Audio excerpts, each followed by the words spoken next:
Welcome to International Love Story, a podcast about long distance and multicultural relationships. My name is Christina, and as you see from the background, I'm back in Germany. So this is actually my old childhood room. So for everyone who's listening right now instead of watching us, you might have known that a few days ago, I've landed safe and sound back in Germany after spending 2.5 months in Buenos Aires.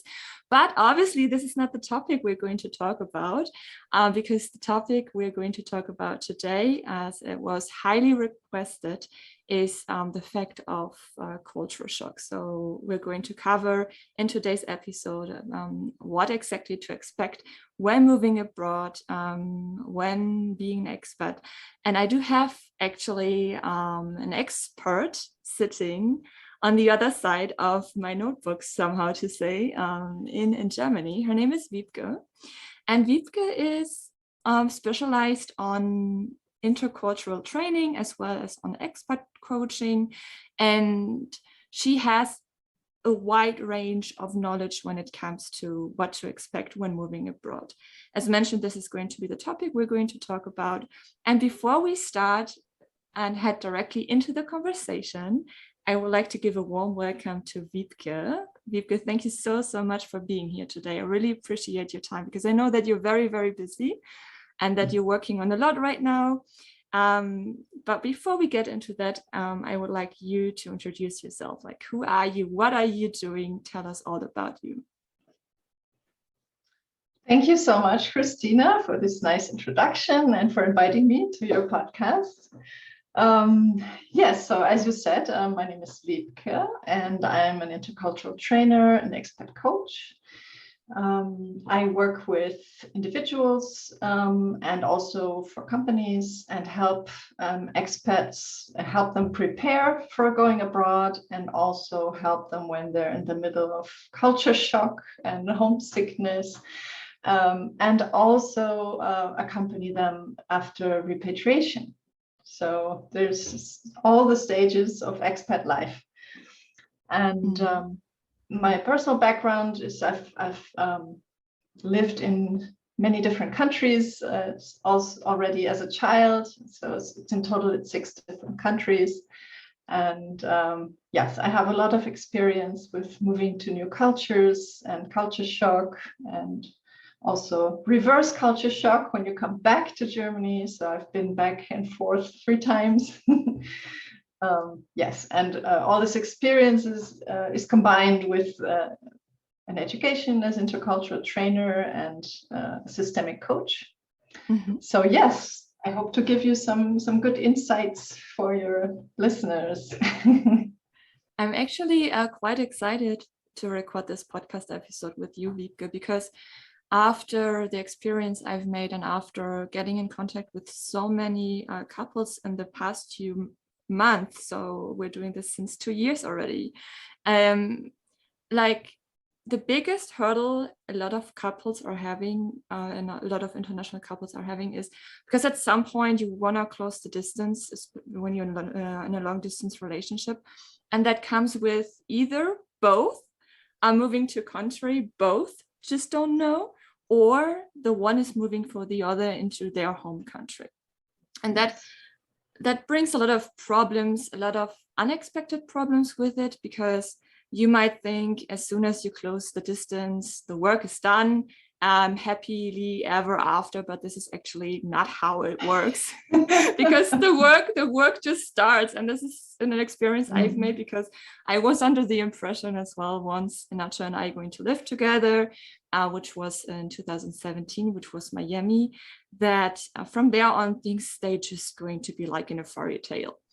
But let's be honest, like it's not a fairy tale at all. And this is where you come into the picture.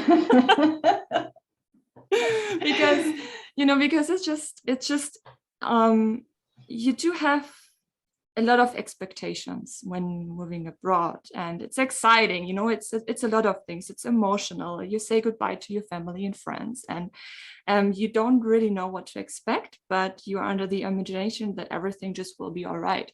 And once you move, especially also while preparing, you realize, oh damn, like, what am I actually doing here? And the moment you're living abroad, you do have to deal with such things as culture shocks. So, which is having a big impact on your life, on your relationship, on basically everything you're doing, and which most of the couples we've talked to and individuals in the past are actually not aware of, that this is a thing and that this can have a big impact on your life in another country. So as mentioned before, I would like to cover this specifically because I know that it's a big hurdle to take. And starting with the topic of culture shock when moving abroad, what exactly is a culture shock and what to expect when moving abroad in general when it comes to this topic? So this is a question for you as an expert. Starting with the basic, what is a culture shock? Yes. First of all, I would like to comment what you said. And I think that bicultural couples are really my heroes because they have to dive in really deep into a culture, into a different culture, because, you know, they have a good reason, obviously, but you go very deep in this culture, you know, everyday life, and you really get to the bottom of things and values, and then, you know, and there's a lot to sort out with any couple coming together. And if this is across cultures, it's even more. So, you know, the expats that I often have in my trainings or in my coaching, they're either single or in monocultural relationships. So it's a different expectation and a different approach to a culture. You can dive in slowly, right, when you move to a new country, but you started a relationship, so you want to dive in all the way. So it's yeah, you're my heroes because you are interested in this culture and you want to learn. And this is the beauty about intercultural learning and you know, learning from each other and growing together. So that was something I wanted to say about bicultural couples. Thank you so much. Yes. And so I know that it's probably even harder. It's like an extra layer of a new person, a new culture that you have to get to know and come to terms with. But yeah, I think it's also very much worth it, and it brings so much beauty because there's something very unique, new that rises from that. But yeah, let me go back to culture shock. And this is a term that maybe sounds very harsh, very like, you know, is it really a shock? And it's not. I think the term is really not, doesn't really describe what it is. So it's not like a moment where you feel a total shock suddenly. It's more, it's a phase, and it's a summary of all kinds of different feelings and stress and stuff that goes on when yeah, you experience culture clashes and new culture and something that's really unknown, you know. So if you like, I would like to share one slide that I brought, which explains different elements of culture shock. So yeah, go ahead. Let me share this. I'm actually very excited to learn more about culture shock in general, because as you've just mentioned, in a binational relationship is often like you dive into the culture of your partner, and you do handle differences when it comes to not only personalities but also the cultural differences. And then once you move abroad, so once you are, as I've mentioned, in our case, we close the distance, or you're just moving to his home country, or he's moving for you to your home country, it's just another topic. And what you've just mentioned is just adds another layer to it you weren't really aware of. You might think that, okay, I can handle everything from here on. And then you realize, okay, I might have underestimated it. So yeah, let's just go ahead, and I'm really excited to see what you've prepared for us. Yes, we all have certain expectations of how it's going to be, and usually we are surprised because something always happens, that you can't foresee. It's impossible to prepare for this adventure. So what you need is this adventurous spirit, and to explore and stay curious and open and learn. But let me share now my slide and tell you a little bit more about different notions of culture shock. So one is stress. Stress due to the strain of mental adjustment. So this whole phase is a transitional phase, right? You also experience like a cognitive dissonance, which means you perceive or you learn new things that are completely opposite to what you used to know was true. You have to start to learn new ways of doing things that you always thought were given, that were universal. And so you have to really let that sink in, that there's such a difference, and that causes psychological stress. So it's a mental work that you're doing subconsciously all the time. So it's exhausting. And, after a while, if you've been really trying hard to learn and understand, you're just depleted. You need a break from all that. But so there's lots of stress going on for everyone who is in transition. Loss and homesickness are part of culture shock as well. So you miss your friends, or maybe you had to give up your job, or your apartment that you liked, or you had a pet that you had to leave at home or something. There's lots of loss involved always. You obviously you gain a lot of new things, and we normally we focus on on the gains, but it's also important to acknowledge that you're also leaving something behind, and that needs to be grieved in some way, even if we don't want to. It's a healthier way.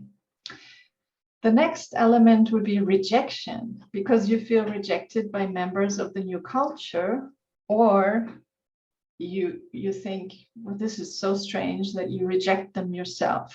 This is a natural, behavior or natural reaction at the beginning. This is so strange. I don't know what to do with this. But it's also pain, and it adds to the stress. Then also a part is confusion about your own role, about other people's role expectations, about values, about your own feelings, and your entire identity. It's all being questioned suddenly. Nothing that was given, that was normal now has nothing is normal now. So you have to find out what's this new thing, and maybe you're expected to behave in a different way. Some things that are considered polite in one country, and in the other country they're not polite if you behave the same way. So there's a lot of confusion and a lot to learn at the beginning, and this adds to this whole stress. Then there's surprise, fear, or indignation, because at some point you become aware of this full extent of differences, and you, as you said, then you go there, and then the work starts, and you hadn't expected it, you didn't see that coming. So it does take you by surprise, and you're like, what?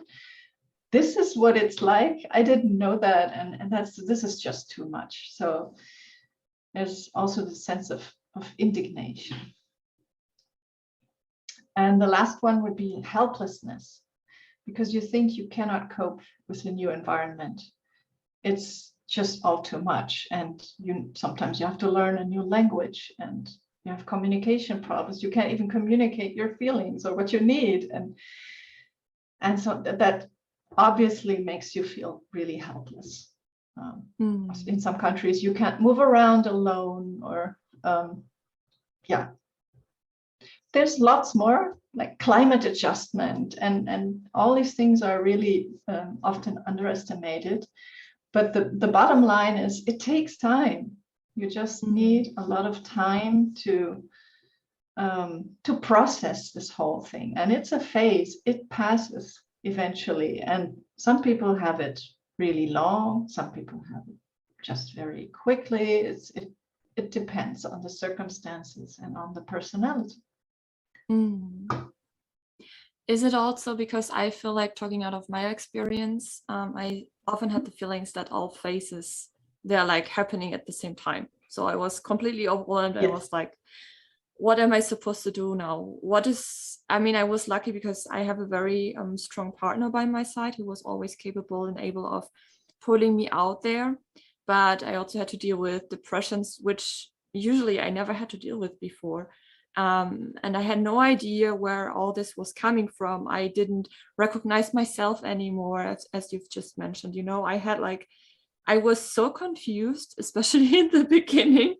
Now I can laugh about it, obviously, but at that point it wasn't funny at all, because I felt like I'm changing my personality even.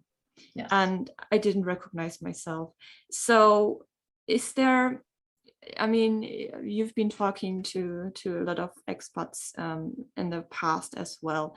And you've just mentioned that for some, they adjust quite fast, and others, they just take a little bit longer. But is there a time frame you should definitely give yourself in order to adjust, out of your experience? And if there's such a time frame, when do you realize that you finally are getting out of this endless circle you've just described? Yeah, I don't like to give exact times. Usually the traditional curve is a linear curve, and then you have the honeymoon phase first, where everything is just so new and so wonderful and exciting, and then comes the culture shock phase, where it's just all too much, and you have to process so many things, and then it slowly goes up again. You start building routines, your way around. You have a routine with the couple. You have more security in your daily life, and you slowly start building confidence. The language classes, advance, or the job, whatever, starts to come in place, and that's when you start feeling normal again, like yourself again. But this phase can be, after a few weeks, it can start, or it can be after half a year. It can take months or years, or maybe only weeks. So it's really individual. And as you said, it's not linear, Sometimes you have a back, how do you say that in English? You fall back into homesickness. It just comes in waves. It's like grief also, it's not linear. It comes in waves, and it comes back, and then you have happy moments again. And it's about acknowledging and embracing it all. It's all part of life, and it's part of the adventure. It's an adventure, definitely. It's like what you've just described, and this is also a topic of last week I've covered on Instagram. So on International Love Story, the Instagram account, is what you've just described, this roller coaster ride of honeymoon, and then the culture shock, and then slowly you adjust. But then at some point, homesickness, for example, out of my experience, was always a part, especially if specific events occur, like for example, when I was in Argentina at that time, and my grandma passed away, and I felt like, hey, I'm so far away, and there's nothing I can do. I'm not close to my family right now. I'm just like living miles apart in that very moment. And I felt it's not like distance would have changed anything, to be honest. Because the pain is still the same when something like this happens. But I kind of felt like I would feel a little bit better if I would be with my family in person and not only via WhatsApp and FaceTime and so whatever, you know. So it's going to stick with you. It's always going to be part of this journey you've just described. It's just a way of how you're handling it and being aware, what you've just mentioned as well, that this is an ongoing process and there will be days where everything will be all right and you're the happiest, and then there will be other days where you just think, okay, I would just love to get into the next plane going back home because I'm so sick of all this. And it just comes and goes in waves. So thank you so much for describing.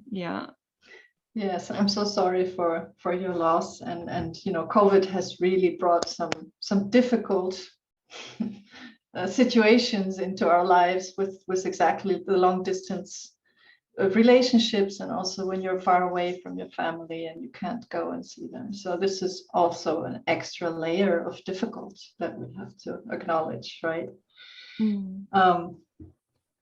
But maybe what also helps is to see this new culture as and how you deal with it, and how you learn, and as a huge opportunity to expand your repertoire, right?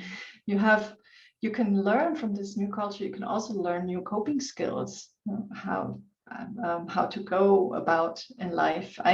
When I moved to Chile and also in Mexico, I learned so much from the way other women deal with things. And this was a big addition to my repertoire to my personality, to my identity, and also how I cope with things. So see it as an addition. That nothing is taken away from you, because it's all still in you. You know, you're not giving up your personality; it's still there. But you broaden it, and then you consciously are able to choose what, you know, you can cherry pick the best parts of both worlds, or, you know, that would be the ideal way to go forward. Definitely. I like the idea of picking the best parts of both cultures. Because I feel like, even though if you say like it's not like you're changing your personality, out of my experience, I mean, now we were a little bit off topic, but I hope it's okay. I think it's also a very interesting topic anyway. But what I feel like is I did change my personality, because over the years you're growing, you're exchanging with others. You do make your own experience, you learn from it, you know, and you grow bigger. And especially moving abroad, getting to know another culture, living within this culture, just you grow so much out of it, and you take so much with you, in a way that I would never have expected that at some point I'll turn out to be the person I am nowadays. And I think big part of it is because I lived abroad, because I'm adventurous, because I'm just like moving out of my comfort zone, almost like monthly kind of thing, you know. And yes, in core, I'm still the same person. But then I've changed a lot in so many ways as well. It's very difficult to describe, but I love it, and I actually really enjoy it. And I think this is the big part of what's going to happen and what to expect when you go on a journey like this. And this is something I will always be very, very thankful for. It takes a long time, but you will get there. And once you get there, you will be beyond grateful for all the experience you were allowed to make in life when it comes to that, you know. So including the culture shock, because it's part of you now. So kind of trying to get back to topic. Sorry.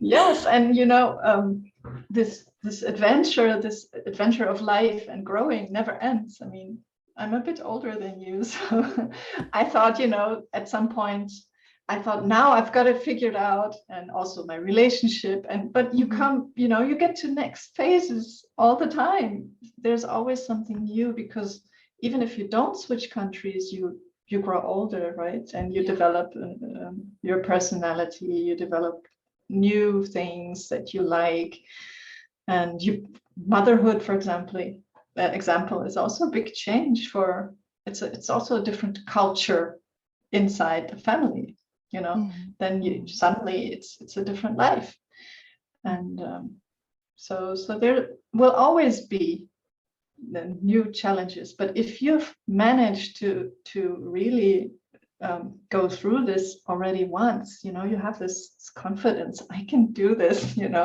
I've done this before, and I'll figure it out. And that makes us stronger and resilient, and equips us well for life. That's true. There you get a lot of tools. Yeah. But I think like the biggest thing you have to acknowledge is what you've mentioned, what I've mentioned, is that all this just takes time. It's nothing that comes from one day to the other. And I also like that you were so honest when it came to the question I've asked, like how much time does it take on average to get used to another culture?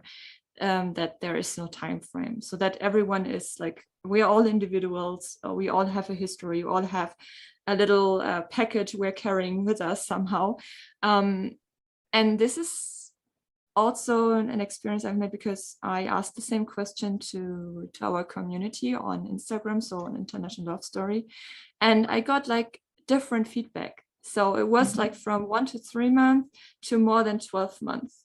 And I always thought, okay, because it took me 6 months to adjust roundabout, but then I still had like those up and downs, obviously.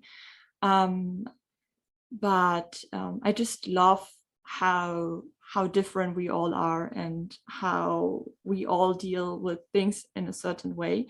And I feel like by what we're doing now, like exchanging information, exchanging knowledge, supporting each other, you don't have to deal with this all by yourself. There's help out there, there's support, connect with others, connect with you as an expert, and it's just the understanding as well of, hey, I'm not alone in this. I have my partner, I have people that had to deal with that in the past already, and if anything, if I really feel I can't handle it myself, I do need professional help, there are people, coaches out there that can help me to adjust.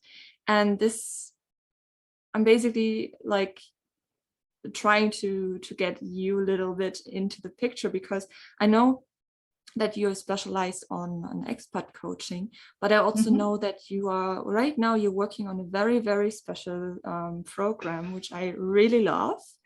And I would like to give you like a little platform to introduce what you're exactly doing, what you're exactly working on right now, as I think that this is very, very, very important. And I really I would just have loved to have something like this back then when I moved to Miami in 2017.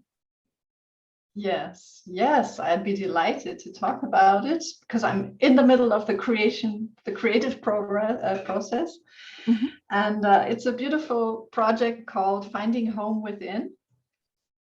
And it's actually what I've always wanted to do. So I'm really happy I got to this point now, where I take together all my life experiences abroad, especially, and also coming back to Germany, which have taught me, this culture shock and reverse culture shock, and everything is real. We all go through this, and it's very real.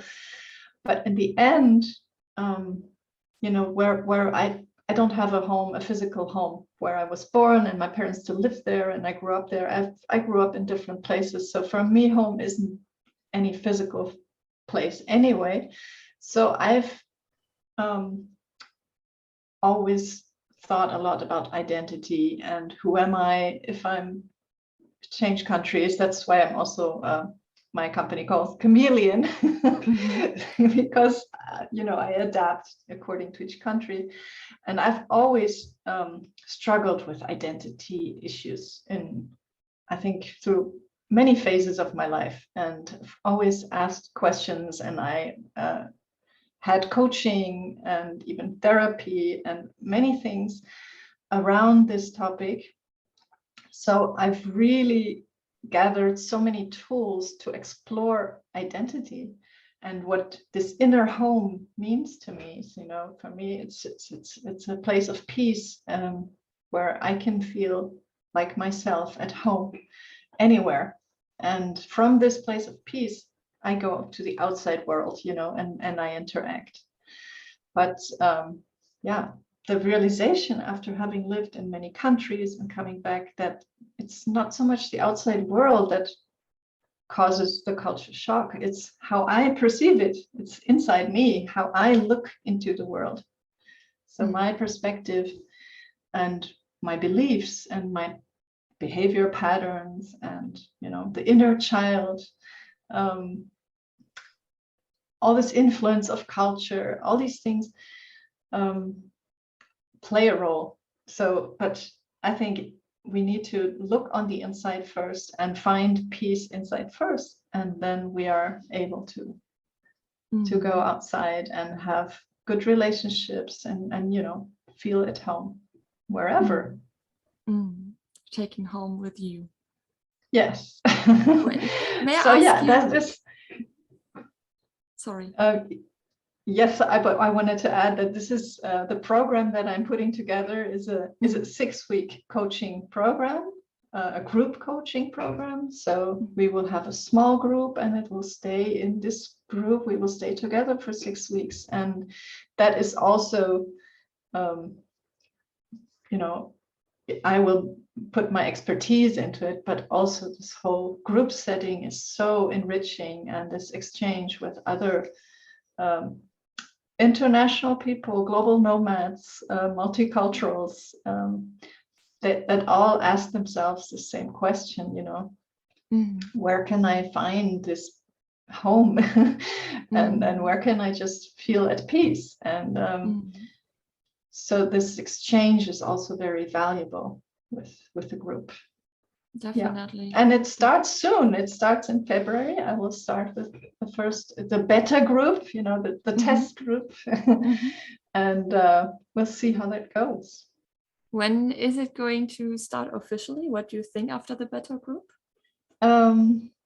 Yeah, depending on how it's received and if I have to make lots of changes. So I might start the next group in May, or after the summer then in September.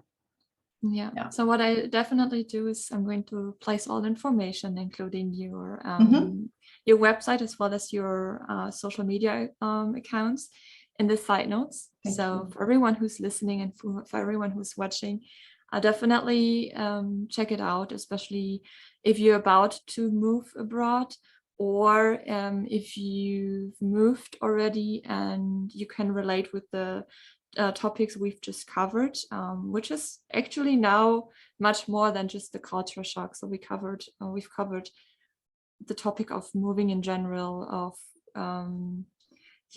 personality, growing, and making experiences, getting out there, connecting with others, which I really love.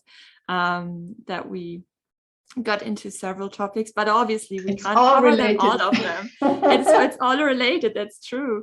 But I would just wish to talk a little bit detailed about those specific things. But I do think it just makes sense if for everyone who has questions or who wants to learn more, for them to get in contact with you directly, because obviously, like, it's nothing we can just cover in 1 hour. It's something that needs to be covered in several weeks. Let's be honest, you know. And yes, as we just mentioned, every individual is different, luckily. So yes, and I'm happy if you get in touch through social media or by email or whichever way, whichever channel. Yeah. May I ask you a very personal question? Because you've talked about like the inner peace, like the home within, which is going to be the project you're working on. When did you find your inner peace? Was there a specific moment you've realized, okay, this is who I am and I'm at peace now? Or how was it in your case? I think 8 years ago, I had a big aha moment. So this was at the beginning of my 40s. Because I realized I am a third culture kid. I didn't, I grew up in different countries, but I didn't know that there was a term for it.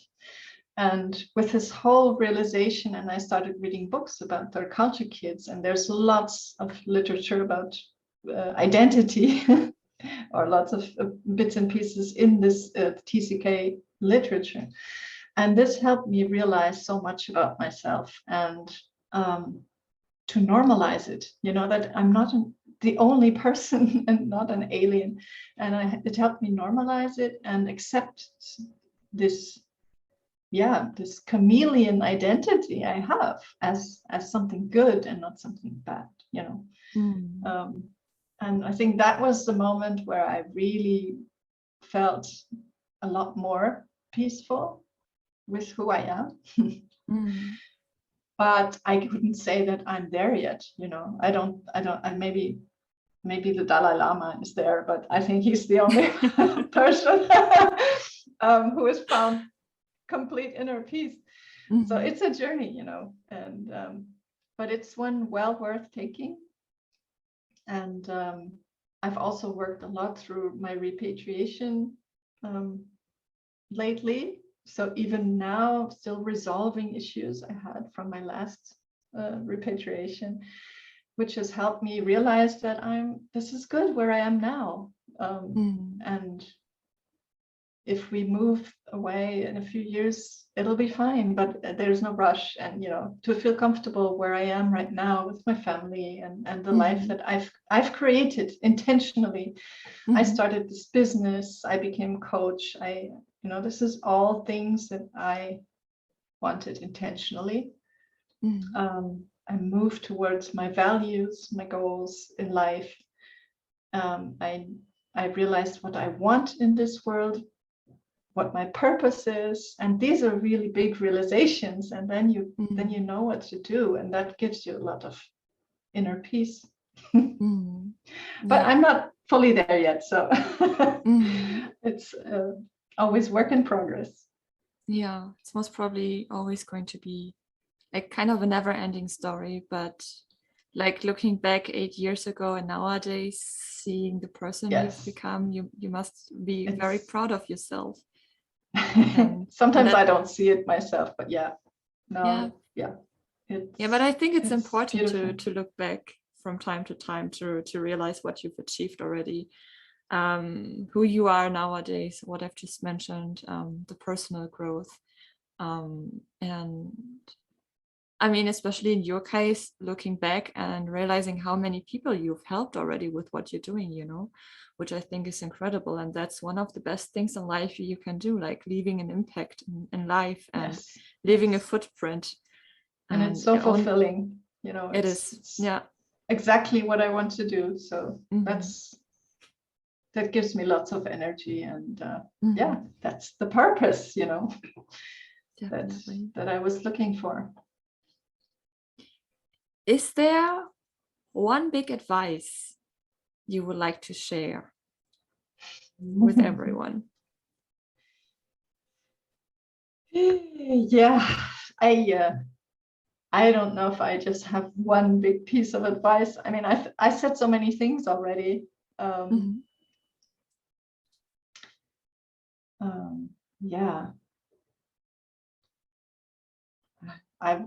It's really hard to have faith in the process. It all happens for a reason, and it's all a growth journey. And even the bad feelings that you don't want to have are really important information about what to do next. And they give us signs. They're like signposts, they show us the direction in which to go. So take it all in, feel all the feels, the good and the bad, and keep going, keep growing. Keep growing. I love that. Love that. I saw a picture a few days ago. I think actually a few weeks ago was beginning of the year, And it was quite, I don't know, maybe I'll be able to find it and then I will add it into the YouTube video. But it was basically caricature. I don't know how to say it in English right now. Anyway, but it was a picture with a girl seating seeds or planting seeds in her head. And then 3 years later, like little trees were growing out of her head. And I think that's just the perfect picture for what we are describing right now, the journey you are on. And some things, they just take time, you know, that it will grow. And also from the heart, head and heart. Head and heart, yeah. Yes. So thanks again. Beautiful Thank picture, you. yes. It's I saw it and I was just like, yeah, it's so true. I mean, there's nothing else to add. It's true. This is how it works. And just thinking back and like what I've mentioned, looking back, also if sometimes it can be very painful, but it's all good for something, the good and the bad. And you will not recognize in the moment you're going through pain or a stressful situation, but you will realize a couple of months or even a couple of years later that this was all for a reason. And like you, in your case, like you've been through it and now you're sitting there and giving advice to others, you know, helping others. And you wouldn't be here if you wouldn't have gone through all this as a third culture kid. That's right. Yeah. And also, as you said, you don't have to do it on your own. You know, if you're really feeling bad and you're in the middle of a big culture shock or in a really rough phase, you know, reach out and get help. There's lots of help out there. There should be absolutely no shame in doing so, but there still is. But yeah, it's just, I mean, I reach out to coaches and therapists because I think everybody should, you know, we all have issues. Everybody could use a therapist, in my opinion, to resolve some things, and then we'd have an easier life. Everybody would, but no shame in reaching out for help when you're stuck. Yeah. Thank you so much, Wiebke. I really appreciate your time today. Pleasure, big pleasure talking with you. So as mentioned, you guys, so to those who are listening and who are watching, you're going to find everything in the description of the YouTube video, as well as in the side notes of the actual podcast episodes. And yeah, I'd just like to thank you again, Wiebke, for all the little insights you were giving us, for sharing your own experience as well. I really appreciate it, and hope you're going to have a wonderful day today. Take good care. Thank you. It was a big pleasure to be here, and wish the same to you. Have a great day. Thank you.